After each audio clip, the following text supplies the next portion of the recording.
united in diversity. We are very heterogeneous in our opinion. If we do not renew our partnerships with the rest of the world, Europe will not be relevant. We can make it if we are together as Europeans.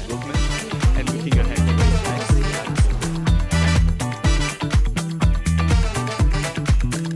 Do you genuinely believe that countries will manage to reach these very ambitious targets?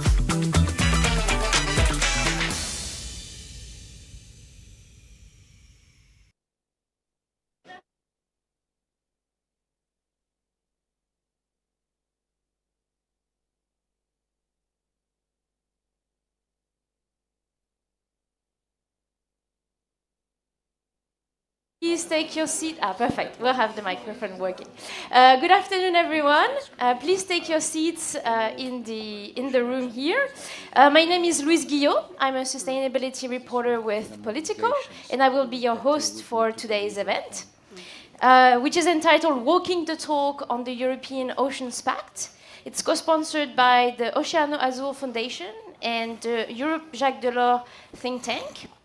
So this afternoon, we'll be talking about the upcoming Oceans Pact, of course, which is expected to be unveiled before the UN Ocean Conference that will be taking place in June in Nice.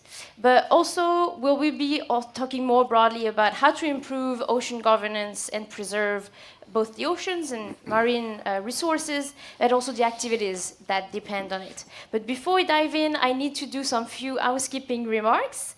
So we would like to make this event as interactive as possible. So I really encourage you to share your thoughts and comments on social media by tagging @LivePolitico and using the hashtag EUBlueFuture. I also invite you to send questions, and we already received some on Slido using the same hashtag, EUBlueFuture. And I'll be doing my best to take as many questions as I can during our panel discussion. But before we start, we would also like to hear from you and your thoughts on the following poll presented by the Europe Jacques Delors think tank and the Oceano Azul Foundation.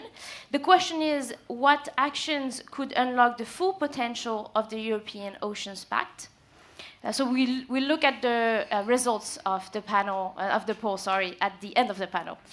But before we kickstart the interview, I'd like to welcome on stage Tiago Pitia e Cunha, President of the Executive Committee of the Oceano Azul Foundation, and Geneviève Pons, Director General and Vice President of Europe Jacques Delors. Very good. So, who starts? I think I start, but because of... Ladies first. Okay, no, thank you very much. Very, very glad to be there. And many thanks for all the persons who are with us here in this room and also in video conference. And a special thanks to our speakers. Special mention, if you allow me, to Commissioner Cadiz, who is there to speak about the future Ocean Pact, and to Olivier Poivre d'Arvor, who will make the link between the Ocean Pact and UNOX 3. I wish to make 3 rapid points. Where do we come from? Where are we? And where do we want to go? And then Tiago will speak about his favorite subjects, about governance and a sustainable blue economy. But first of all, where do we come from? Both of us were in the EU Ocean and Waters mission. And we have experienced 2 main steps in the creation of what has become for us the Starfish mission. First step, it was September 2019, and it was a lady whom I had recruited in WWF European office, and she came with a central objective: restore our ocean and waters. And then we had a very interesting intervention by another lady, Monica Verbeek, whom most of you know, and she is still heading Seas at Risk. She was at that time, and she came with the necessity of a holistic, systemic vision. And through these two interventions, we started to build the concept of the starfish with a central aim, restore our ocean and waters, and 5 manners to get there, 5 complementary manners: science and education, governance, fight against pollutions, protection, and finally, last but not least, sustainable blue economy. So that's where we come from. And then, during the Green Deal backlash, that will be the second step where we are, during the Green Deal backlash, before this new mandate, we felt the necessity to rewake the desire to protect our ocean. And with Océano Azul, we had this idea of a manifesto for a European Ocean Pact. And we gathered a team of high-level stakeholders, including Isabella, who will speak with us, and Catherine, who is there, and Peter, and many, I guess, who are invited today. And we had not decided to reuse the Starfish mission, but finally it came as a kind of evidence because of the necessity to be holistic and systemic. We presented our manifesto in 2 places, Athens and Brussels, at the same time. And we had a surprise, it was mid-April, we had a surprise on the 18th of July to discover that it was part of the program of Mrs. von der Leyen. And then we had another good surprise. We had Mr. Cadiz, Commissioner Cadiz, with us on the 15th of January, telling us that this manifesto for a European Ocean Pact was, in a certain manner, his roadmap to design the future European Ocean Pact. So these are very good surprises. Where do we want to go now? We want to have a holistic, systemic, ambitious, programmatic Ocean Pact, European Ocean Pact for UNOX 3 to show the way for the rest of the world. And we want, for instance, to have a real 30 by 30 program. For instance, why not a common definition of NPAs inspired by the one of EUCN? And this will be a right way forward to effectively protect our ocean and waters. We have many other ideas in the field of science, for instance, digital twin of the ocean, make it solid and an inspiration for the rest of the world, and IPOS. For the IPOS, it is the International Panel on Ocean Sustainability. And it's a way to put science and action, political action, together. We need a lot of other things, but now it's the time for Thiago to speak about the rest. Thank you.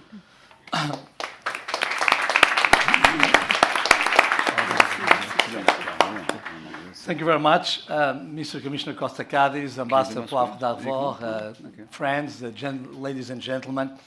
Océano Azul Foundation is glad for being together with Europe Jacques Delors, co-sponsoring this political event on the European Ocean Pact, and we thank everyone here and online for attending.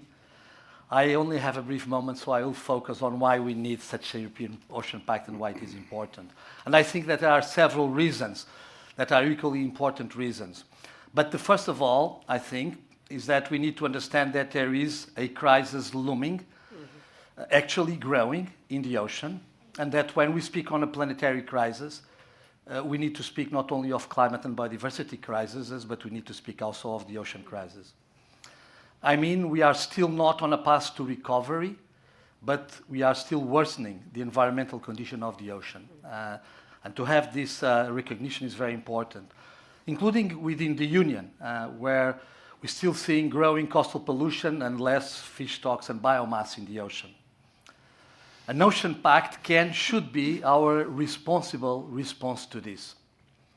And we can do it in 3 ways. First, we can, through the right decision-making at the international level of global ocean governance, we can show the leadership that the Union has showed already at the adoption of BBNJ, the High Seas Treaty, and that the Union has showed at the adoption of the Target 3 for 30 by 30 at the Kunming-Montreal framework, global framework. But we still do not have a real foreign policy for the ocean in the Union. On the dire times we are living in would allow us to rally the world, to be inclusive, and on preserving the ocean. In fact, we miss not only a foreign policy, we are an ocean union, union without an ocean policy. Such a policy, besides of including a foreign policy, needs to also bring about a policy for ocean research, a massive strategic investment in a new era of ocean exploration, as President Macron announced last week in Lisbon. Why? Well, we need to know much more in order to be able to fix, and also in order to be able to untap the ocean potential for growth and jobs. Thirdly, we can fix ocean problems, first and foremost, if we develop the right ocean economy. So we should use the Ocean Pact to get a truly blue economic revolution. The ocean is an incredible source, an asset for clean energy, for clean shipping and ports, for sustainable food, for blue biotechnology, and for blue nature finance, for the carbon and the biodiversity credits and markets of the future. And finally, the ocean is a vital asset to our defense and our security, and we need to protect it also in this way, as our trade, our energy, and our communications depend upon it. Fully exploring the ocean as a geopolitical asset of the Union is a no-brainer for an European Ocean Pact. Concluding, a malfunctioning ocean as a critical life support system of the planet needs to be fixed. The Ocean Pact should aim at fixing this, at bringing solutions for the ocean problems, by giving Europe a full, high-level political vision for ocean action, and including in this vision the roadmap for the much-needed blue economy revolution, the strategy and investment on ocean scientific exploration, the Union's foreign policy for the ocean multilateral international agenda, and the maritime defense and security strategy the Union, today more than ever before, really needs. Thank you very much.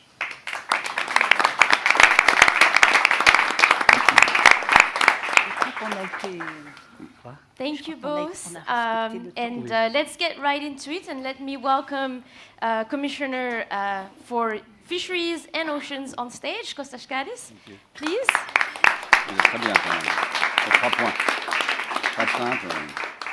For an opening interview. So we are pressed on time, so I'll start right in with my questions.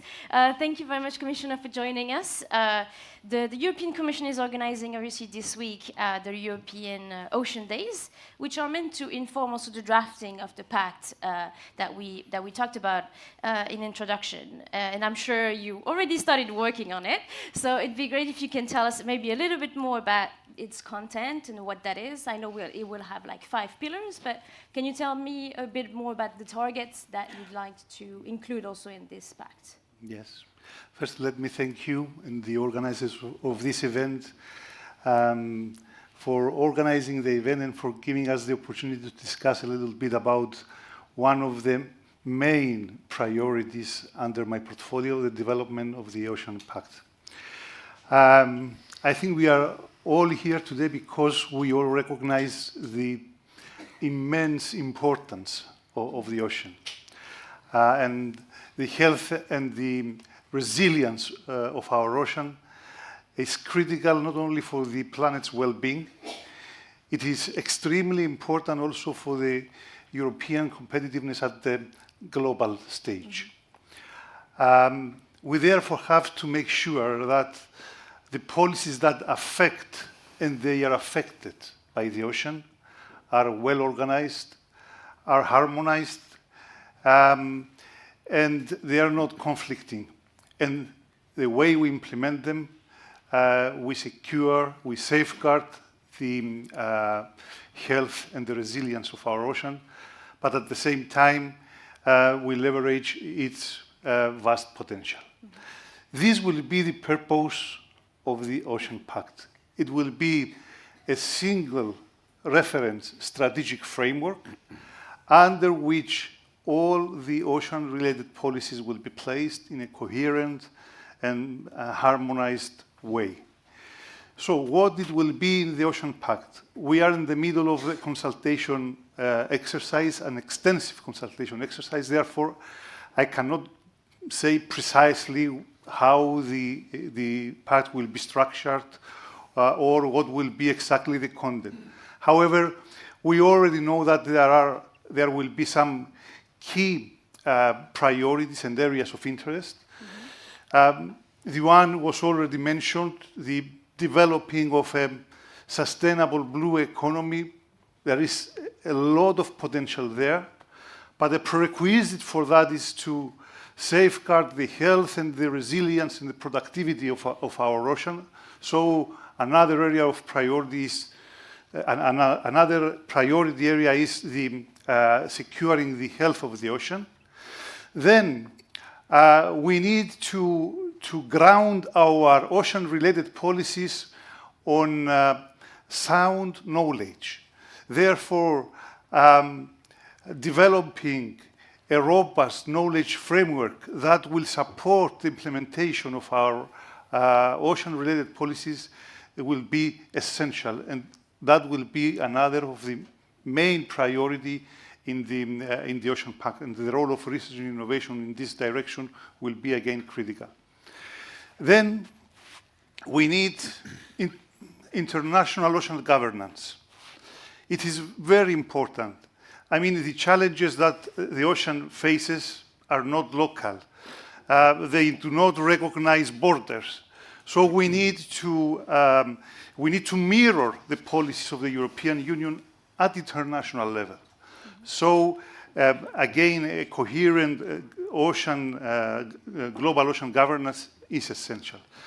From the consultations we had so far, it became obvious that we need to further strengthen our coastal communities and cities in order to be more sustainable. And finally, an integral part of the Ocean Pact will be the mechanism through which the Ocean Pact will be implemented. Because in order to be meaningful, the Ocean Pact should be implementable.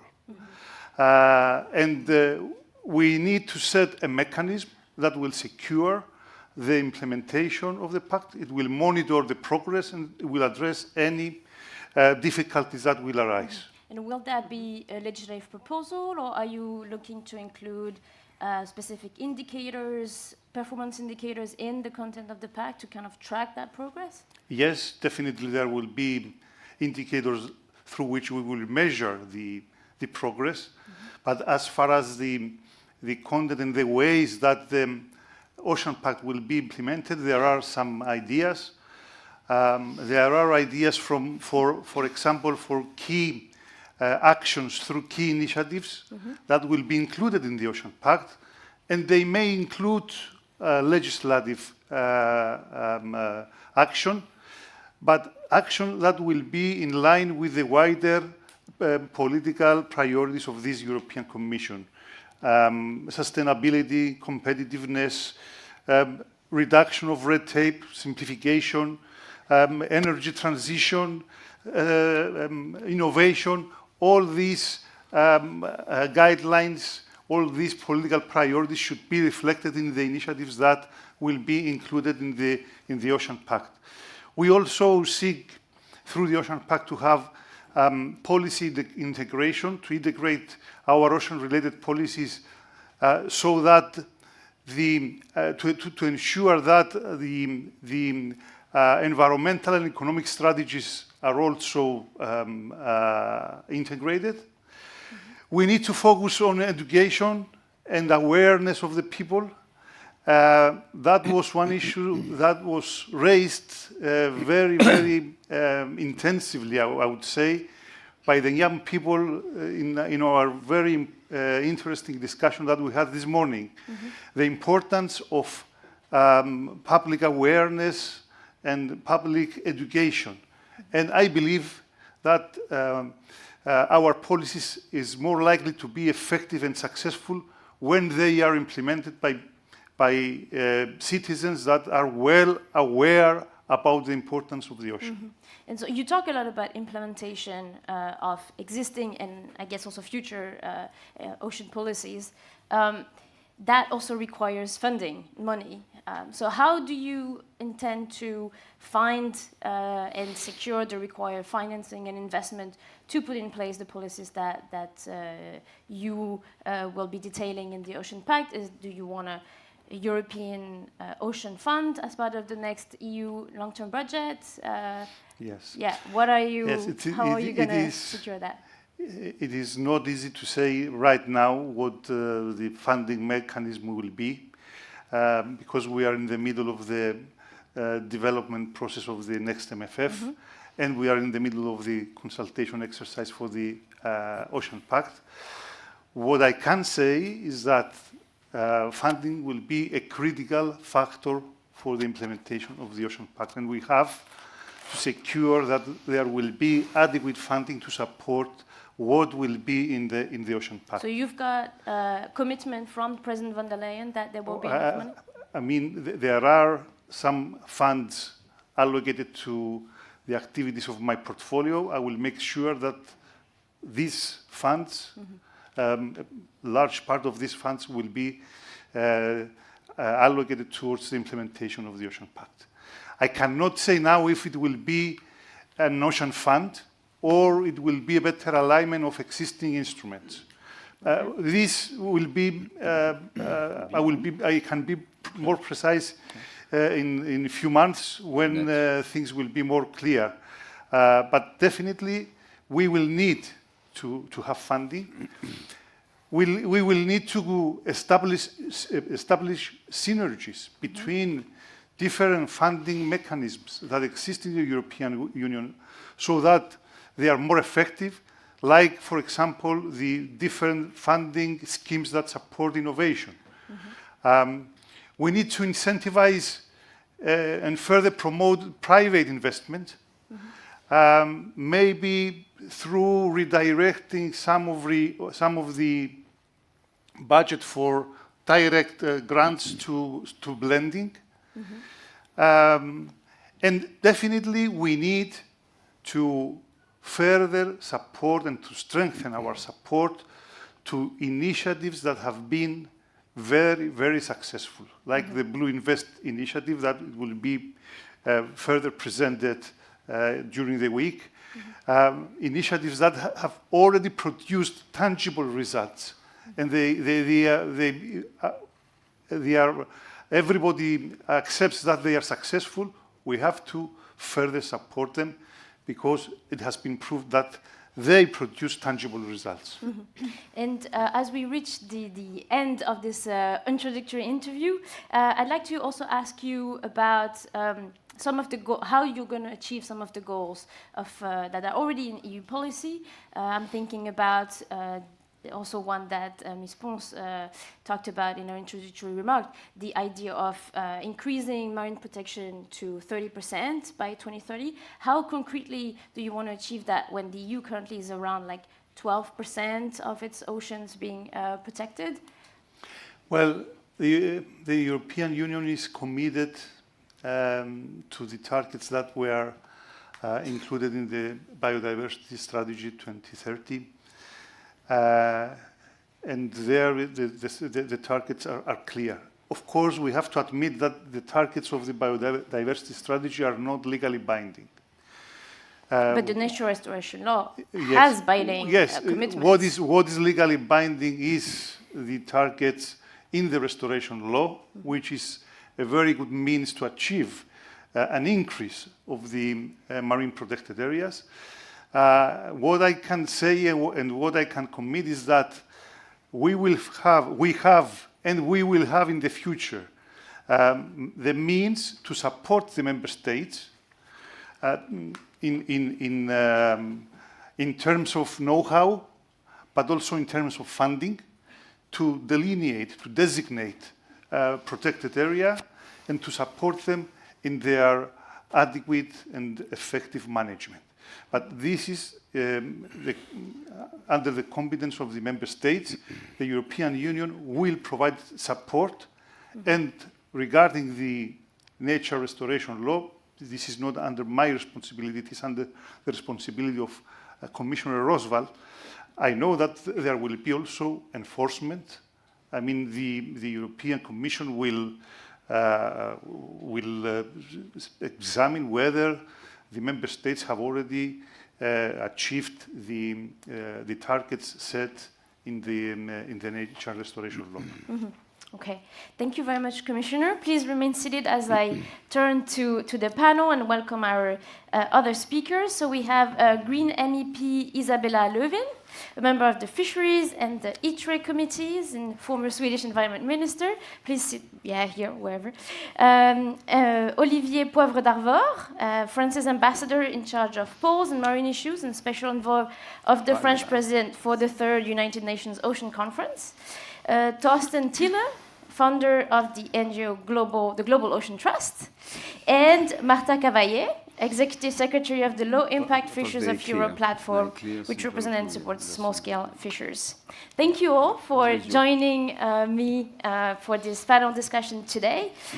Building on our conversation with Commissioner Cadiz, I'd like all of you to tell me very quickly if you had one key demand you'd like to see included in the European Ocean Pact.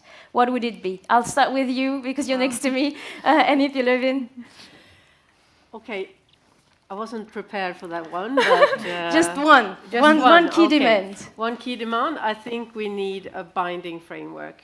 I don't think we can make the change the ocean needs with business as usual.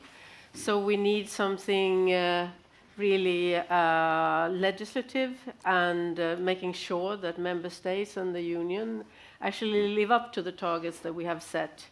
And I would say, if you allow me to just say one thing, is that, I mean, you say that banks are too big to fail, but the ocean is hugely too big to fail. I mean, our lives depend on it, and we don't have a second chance. We have to do something now, a game changer, and I for sure hope that we will not continue with business as usual, but that this will be a game changer.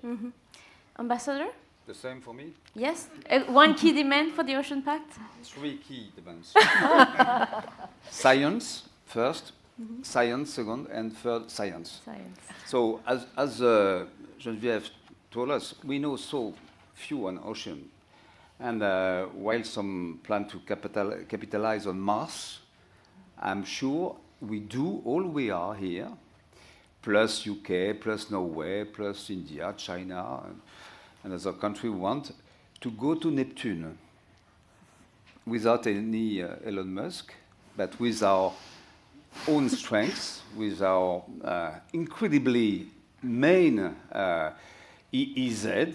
The EEZ of EU is incredibly more important than the Chinese one, the American one, the Russian one.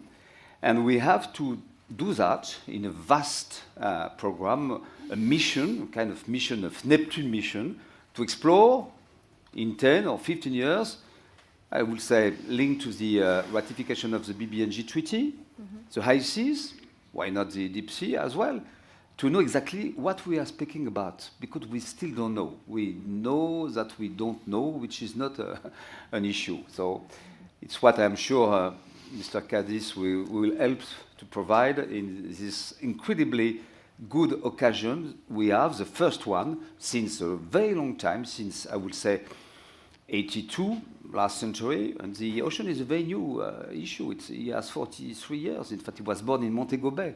And the second rebirth was the BBNG Treaty. And then we will have, our vision, which is, I would say, very competitive to some others, like the Mars perspective.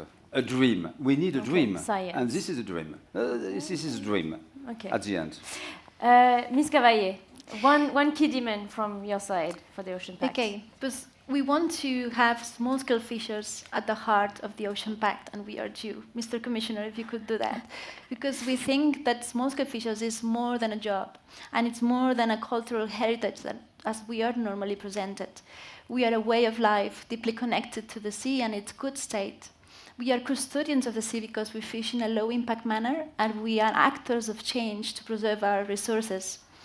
We are food providers for our coastal communities, so we play an essential role in food security and food sovereignty, and we are the backbone of the coastal communities, because we are not only providing strong links with autonomize our value chains, but we have strong links with tourism and other sectors. And we are fixing people in their territories, especially in islands and in remote areas. But despite all these benefits, small-scale fishers are marginalized. And we are now reaching a tipping point where we are risking of disappearing, and not just risk to disappear all this sector and our values and benefits, but also all our potential. And I think small-scale fishers could be part of the solution for this ailing sea. So we urge you, Commissioner, to put small-scale fishers in the heart of the blue economy. And we can do that through a differentiated approach from small scale and large scale to ring-fence our rights for being able to access to markets, but also access to resources from encroaching powerful blue economy sectors, right? We need to reserve the 12-mile zone for small scale and low impact fishing. And we need to restore our fish, as you were mentioning before. And that's for improving in, the implementation of existing rules. And also kind of being able to address the incoherence sometimes with policy and practice. For example, we want the CFP to really have the BMSY as standard reference point for stock management, so we finally lead to stock growth that we are aiming. Thank you. Thank you, Marta. Mr. Tiller, one demand from you. I think we need to fully appreciate the huge opportunity that a sustainable and regenerative blue economy offers. It is an integrated opportunity that goes from Europe and beyond Europe. It works with our neighbors. It's based on common standards.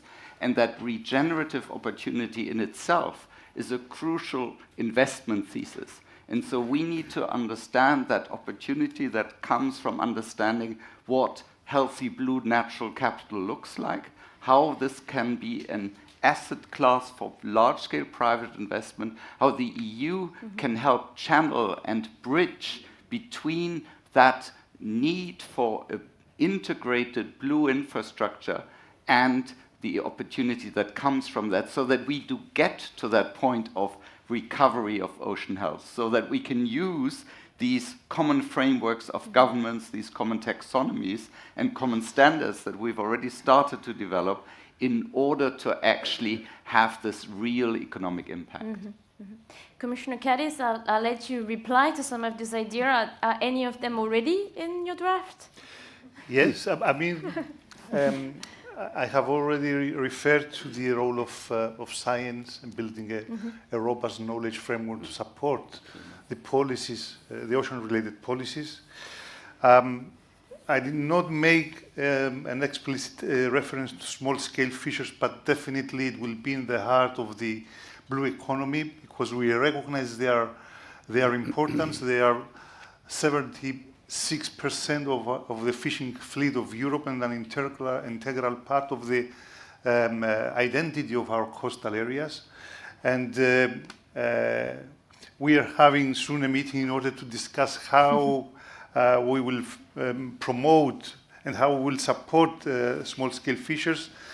Definitely this will be part of the Ocean Pact. And when I was referring to some key initiatives, the action that will be developed through the Ocean Pact, this key initiative will focus on the most pressing needs as they will be pointed out by the extensive consultation that is in progress now. And I'm sure that one of the pressing needs is to further support small-scale fishers. Glad to hear that. Yes, yes, and I fully agree that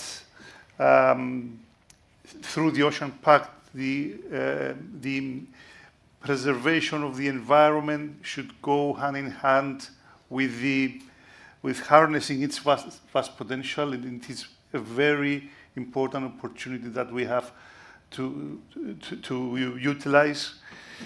Regarding the legally binding framework, as I mentioned before, we are in the middle of an extensive consultation exercise. I cannot prejudge how the form of the actions will be. We need definitely to measure the progress. If there will be a legally binding framework, actually we are discussing now with the legal service of the European Commission what would be the most convenient way to measure the progress. You know, we have to be careful not to add again another bureaucratic burden through more legislation. I think that there are legislations that through which the ocean is protected. We have to implement this legislation. What we need more is the coordination between this legislation in order to achieve the sustainability of the ocean. But anyway, we are open to examine all the possible ways to achieve and measure the progress when implementing the Ocean Pact. Mm-hmm.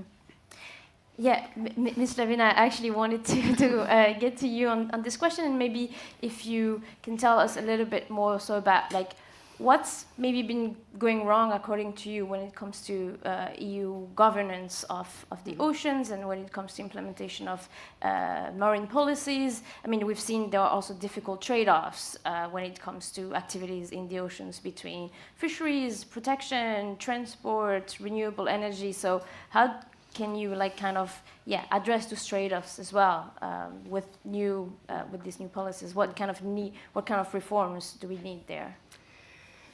Well, as I said, I mean, the ocean is our life support system on this planet. So this is really serious that we really manage to implement those policies that we already have. But if you look at the result, we have the target in the Marine Strategy Framework Directive that we should have had good environmental status in our oceans by 2020. That's 5 years ago. We have 11 indicators. I can look at them here. It's fish stocks, it's biodiversity, it's food webs, it's eutrophication, it's seafloor integrity, it's contaminants, marine litter, noise, invasive species. Mm-hmm. We haven't achieved those targets. And it's getting really, really serious because we now have a new situation with the climate crisis that we didn't have really in 2008. We didn't think about the really urgent and emerging warming, acidification, new species that are moving because of the warming, deoxygenation. Is completely changing the biochemistry of our ocean. So now we need to make sure that we actually implement these goals. And I think if we we think that we will succeed by just continuing with like the same non-binding goals and we'll have another result, we're not going to succeed.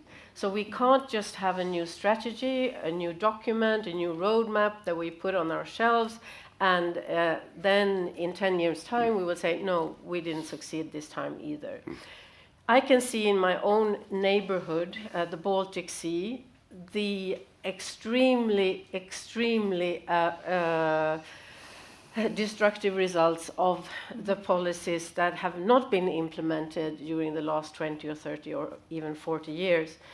We have an area as big as Denmark with dead sea floor.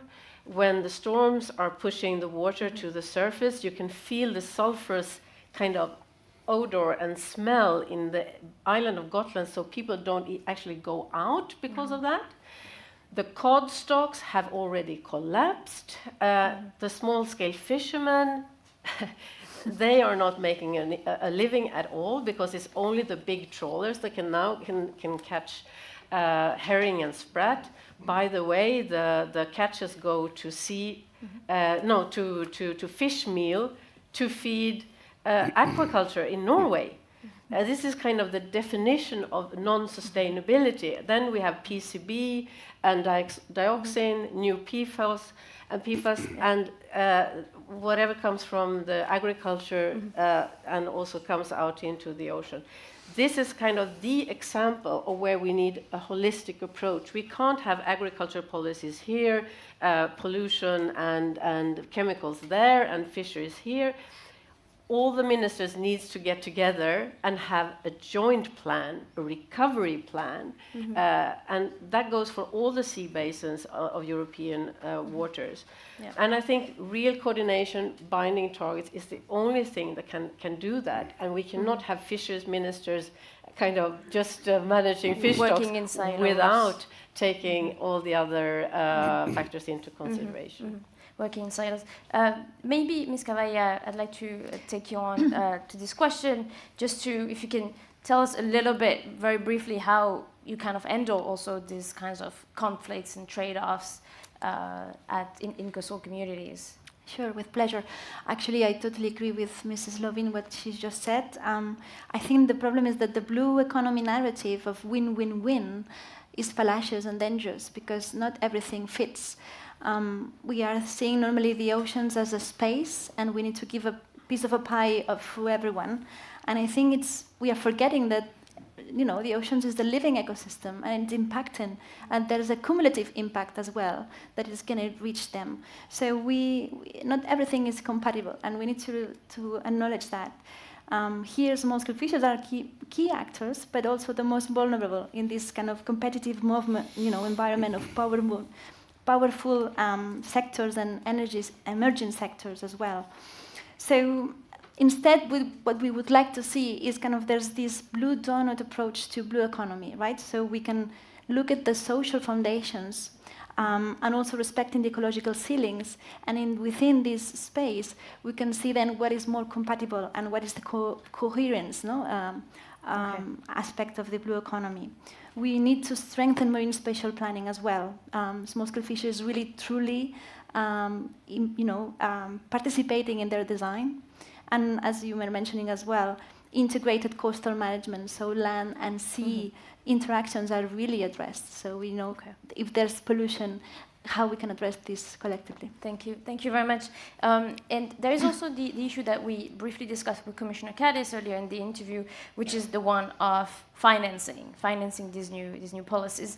And so, Mr. Tiller, I'd like to turn to you, if you can tell me a bit more about what are some of the innovative financial tools or new ways to maybe attract new investors, company, make them interested in in the blue economy and ocean protection and ocean activities to kind of accelerate also the transition towards more sustainability.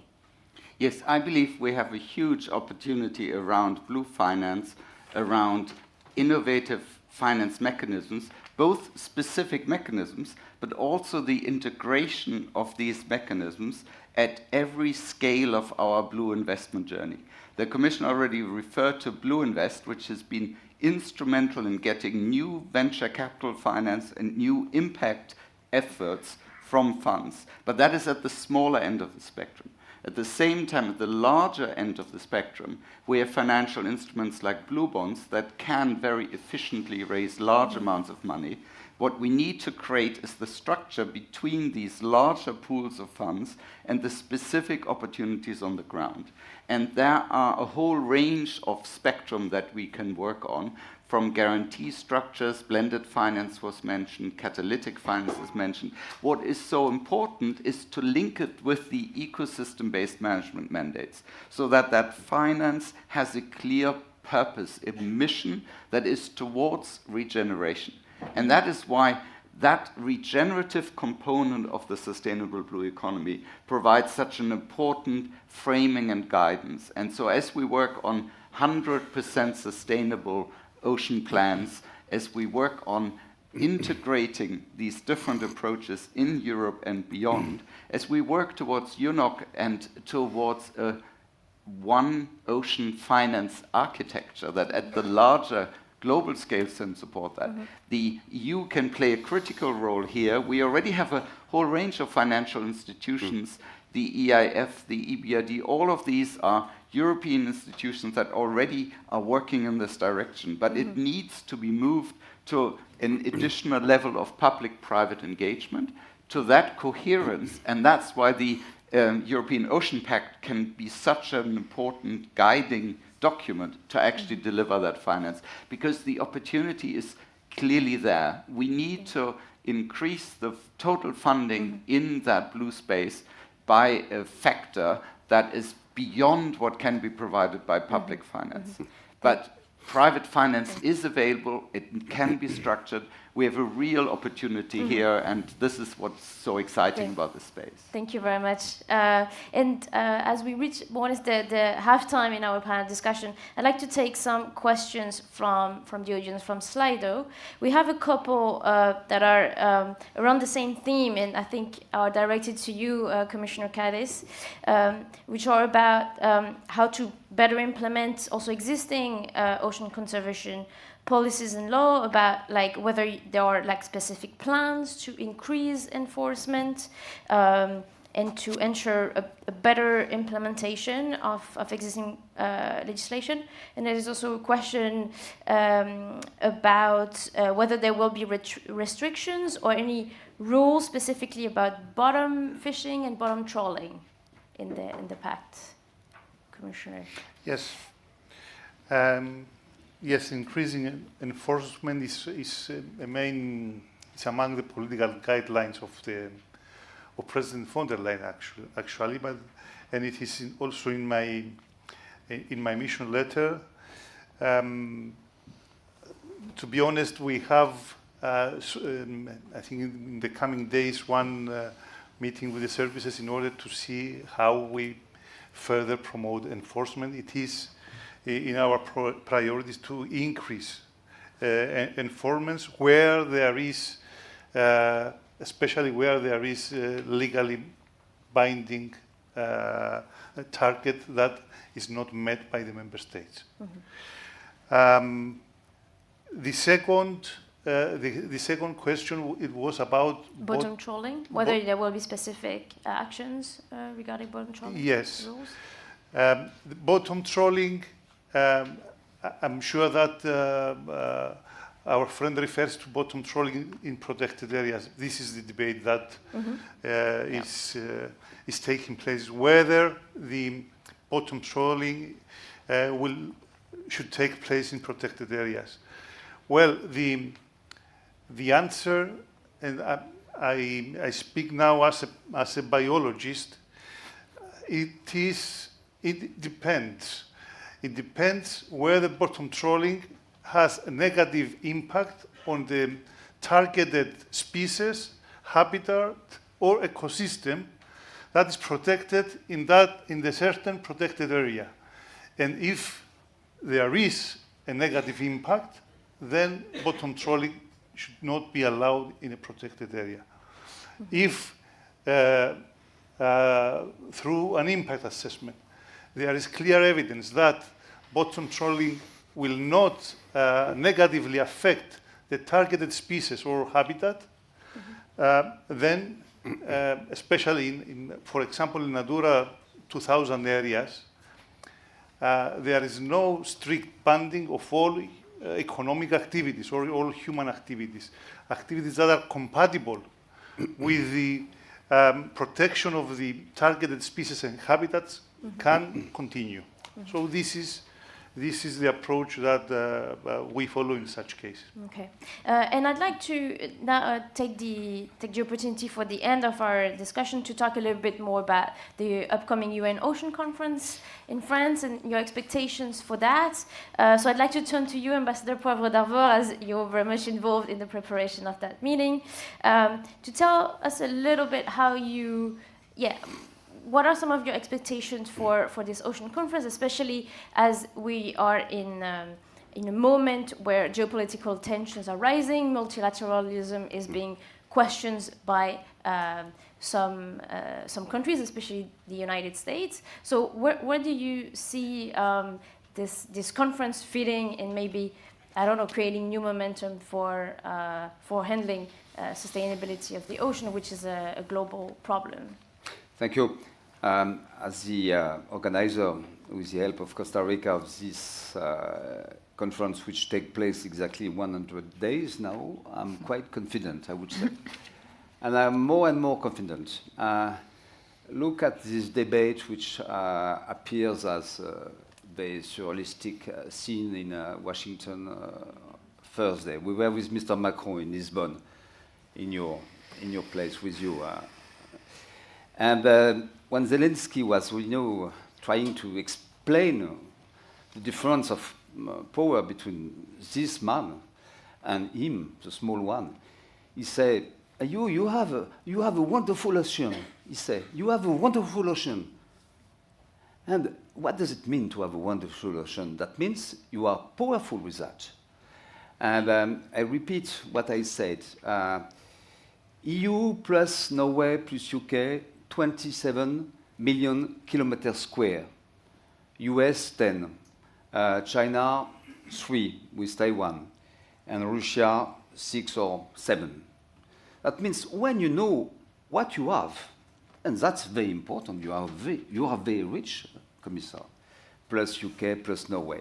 We have an incredibly large EEZ, plus an EEZ which is not only in the EU basin, but also in Indo-Pacific and in Caribs as well. So what we want to do with UNOC, which is, I will repeat it each time, only the third UN Ocean Conference. The same year we will have the COP30. That means we are very late. And ocean is no more a side event of climate COP or biodiversity. It deserves something important, and it deserves a binding instrument you are looking for. But there are some paradoxes even in you. One paradox is to speak about ocean with that. So please, no more, especially with Politico. I love Politico, but I don't love plastic, as you don't love it as well. The problem of currents, we are working on very important things. We have been very active in 22 to sign this treaty of BBNG, extremely important, 60% of the waters. And then, at the end of the day, so that means the day before the conference next Europe, we will have only 7 or 8 countries who are going to ratify this treaty. Only 8, which is extremely important because it's for the agenda.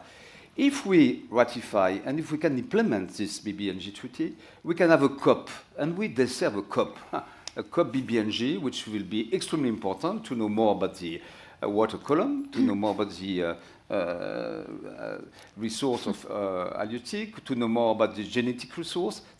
It starts like that. There are too many, starting with me, there are too many blue. About ocean, blue sustainable economy. What does it mean, blue sustainable economy? Okay, it means that some company will say, we are honest, in fact, we believe in ocean, but what are they going to do? They always want to produce plastic from everywhere. So if we have this agenda, the COP, which normally should take place in 2 years' time, maximum after UNOC 3. So at this time, we will work very seriously, not only on a EU scale, but EU has to give the alarm. And for that, so it's why this plan is so important for us, this pact is so important. And next UNOC will have to change the world. We have to do 10 years after the climate COP in 2015, what we have done at this time for the climate. We have to do that for the ocean. Decarbonization of the maritime transport, good news, is going to happen at the IMO. And thanks to the shipping companies, which for half of them are from Europe. What are we going to do? To try to raise the political commitment on plastic, which Busan was a disaster, so no agreement at this time. We have on each issue, especially on the governance, we have really to be very ambitious. Also in Monaco and with the help of Ocean Azul, we have to have new financial mechanism. That's something, but not to speak about ocean, to do. Each of us, each country, each stakeholders, each NGOs, it's easy to criticize, it's easy to say bottom trawling is bad. I perfectly share this point of view, especially in my country. But what we have to do is to imagine a plan in 5 or 10 years' time to have less bottom trawling in place where it's very dangerous.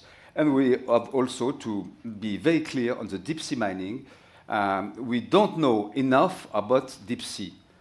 Why do we want to start making that? There is no financial model, in fact, there is no real demand. So we have to decide about a moratorium of precautionary pause on that issue. Thank you very much. And speaking of bravo. Pas ça. Speaking of action, and you, Ambassador, you were mentioning the BBNJ Treaty, so the High Seas Treaty for the protection of biodiversity beyond the for protection of biodiversity in the high seas. Commissioner, where is the EU in ratifying actually that treaty?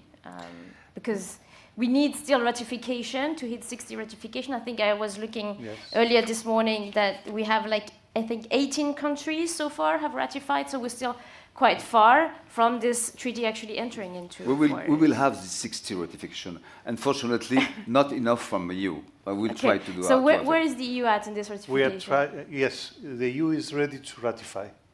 And we are waiting for some member states to get also ready so that we ratified it the same time, sending a strong message that the European Union is present with its member states. You know that the European Union and its member states have signed the agreement. 107 countries have signed the agreement, and we need 60 of them to ratify. Personally, and the Commissioner for the Environment, Commissioner Roswell, are trying to mobilize the governments of the member states. We are also talking to the members of the High Ambition Coalition in order to mobilize also these governments to proceed with the ratification. 2 days ago, we were in India. I met with the ministers there, and I asked them to accelerate their procedures for ratification, and they promised that we will do so. So I'm sure that France and Costa Rica, the organizers, are also trying, and I feel that by June we will have the 60 ratifications so that the High Seas Treaty enters into force. Can I ask Commissioner Kadish, how can we have more than 8 countries? Because now we know in the EU member states, I'm sure we know that there are only 4 more member states. There are more than 10. More than 10? Yes, more than 10 are very close. And there are some others that they are trying to reach the target before June. So Cyprus will definitely be one of the countries that will. Bravo!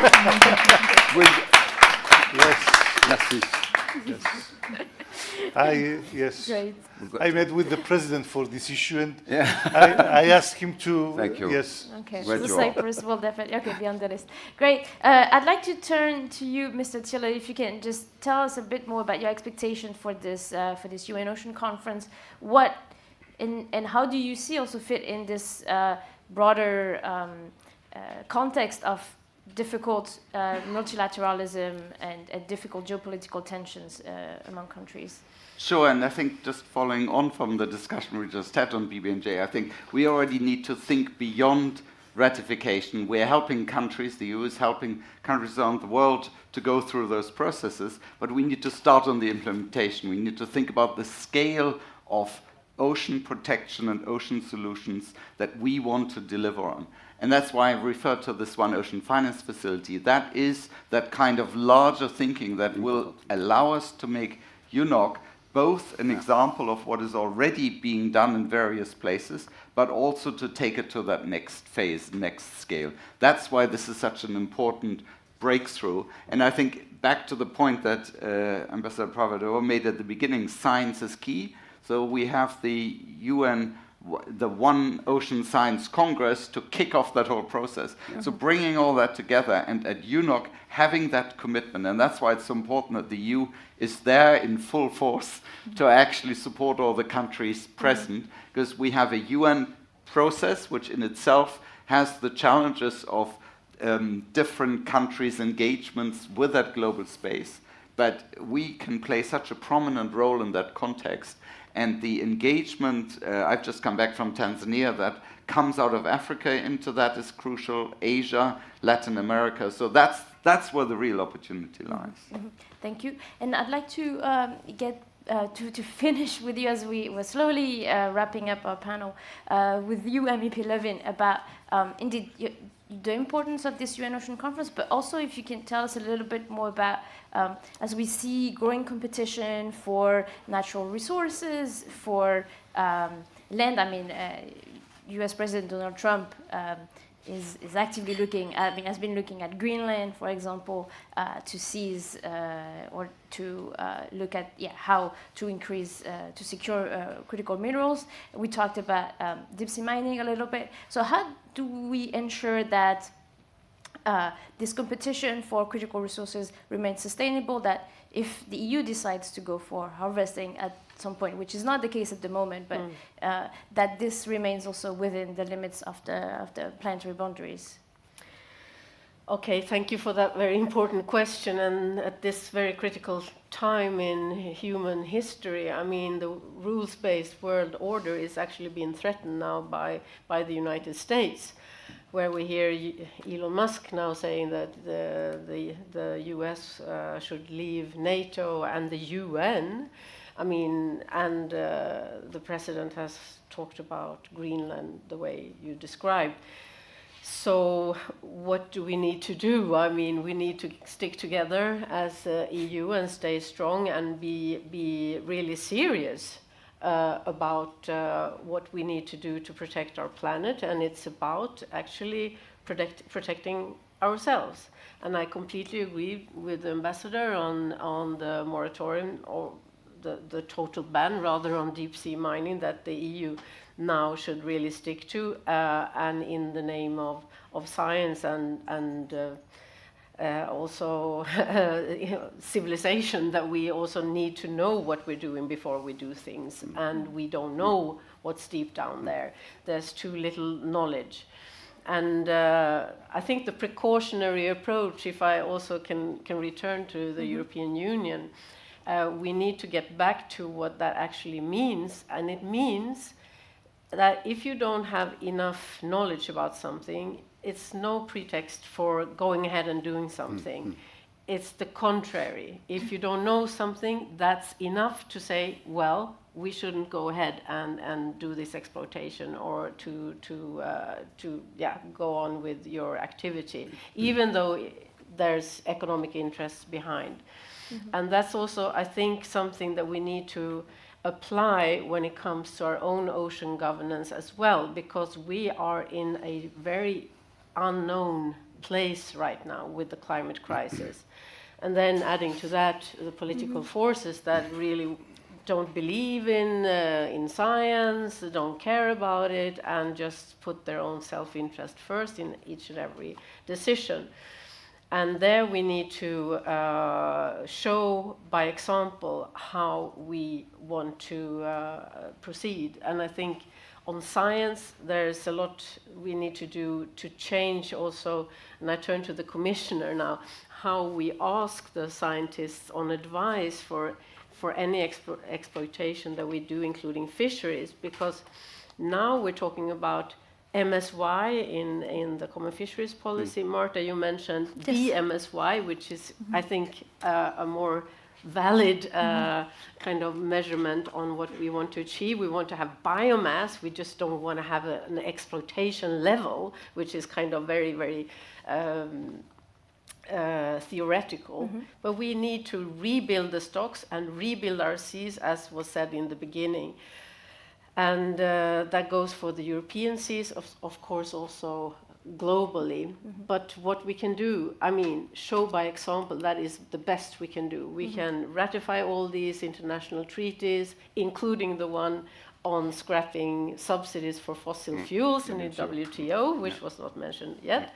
But the EU also needs to be firm on that and not say that this is about competition and competitiveness, but we need our healthy planet in order to be healthy. So will the EU be firm on this, Commissioner Cadiz? Yes. I mean,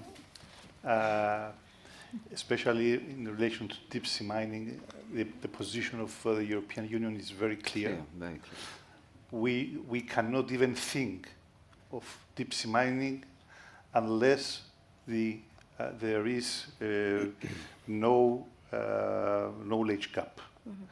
So this is clear in the biodiversity strategy. This is clear in the positions of the European Commission. So there is no way that we can proceed to deep sea mining before there is complete coverage of the knowledge gap that we have now. Regarding the fishing levels and the levels of the fishing stocks and the sustainable maximum sustainable yield, this is an approach that it is based on the principle of sustainability, and I feel proud because if you see how many fishing stocks were fished in sustainable levels 10 years ago, there were only very, very few. Through the common fisheries policy, now the great majority of the fishing stocks, I'm not talking about the Baltic Sea, yes, but in Europe in total, in some cases it reaches 80%. So there is progress, and this shows that if we ground our decisions and our policies on the principles of sustainability and on sound scientific knowledge, then we can have tangible, positive results. Thank you very much, Commissioner Cadiz. Sorry, we've reached the end of our panel. So with that, I'd like to thank all the distinguished panelists for joining me today for the very interesting discussion. It shows also that the expectations are very high for the UN Ocean Conference in France. And indeed, so Ambassador will definitely be driving the conversation also in Nice. Just before we go, we'd like to take a quick look at the results of the poll, which I can't see from here. But so the results to the question. So your majority to think that promoting a holistic approach to ocean-related challenges is the best action that could be to unlock the European Ocean Pact. Thank you very much. Thank you very much to the speakers for the great conversation and for all of you for joining us and tuning in online.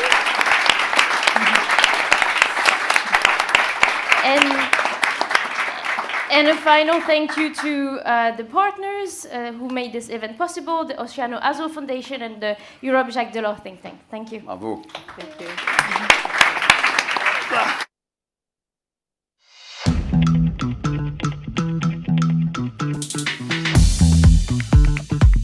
We are united in diversity. We are very heterogeneous in our opinion. If we do not renew our partnerships with the rest of the world, Europe will not be relevant. We can make it if we are together as Europeans. Development and looking ahead.